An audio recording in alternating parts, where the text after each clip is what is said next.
सुबह से काम कर रही हूँ, फिर भी इन्हें कुछ अच्छा नहीं लगेगा। अरे ये झाड़ू ऐसे लगाई जाती है?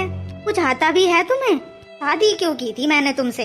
मैं कोशिश कर रही हूँ जी, बस कोशिश ही करते रहना, काम कभी सही नहीं होता।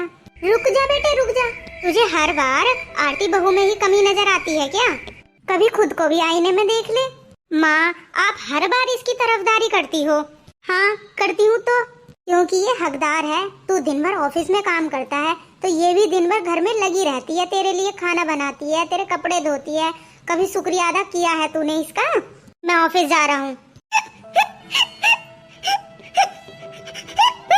बिटिया मन छोटा मत कर, ये लड़के तो होते ही ऐसे हैं, गुस्से में उल्टा सीधा बोल ही देते हैं।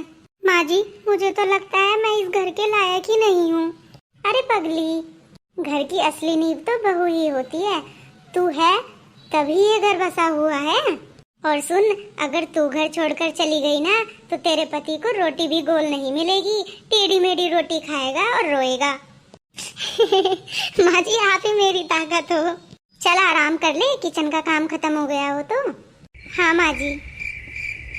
तुम्हें बार बार समझाना पड़ता है क्या? क्या हुआ?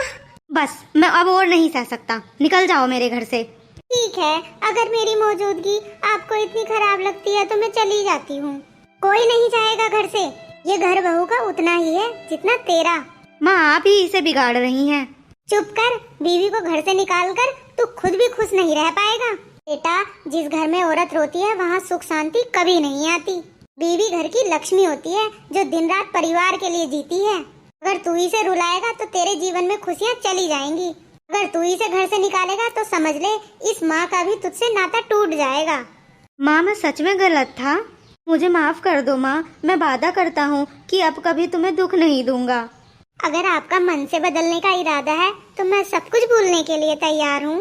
बेटा, शादी का मतलब सिर्फ 7 फेरे नहीं होते। असली शादी तब है जब पति पत्नी एक दूसरे का साथ निभाएं। मुझे माफ कर दो आरती। चलो बहू, खाना बनाओ। और बेटा, आज से खाने में नमक ज्यादा हो या कम, बिना शिकायत के ही खाएगा। हाँ माँ, बिल्कुल।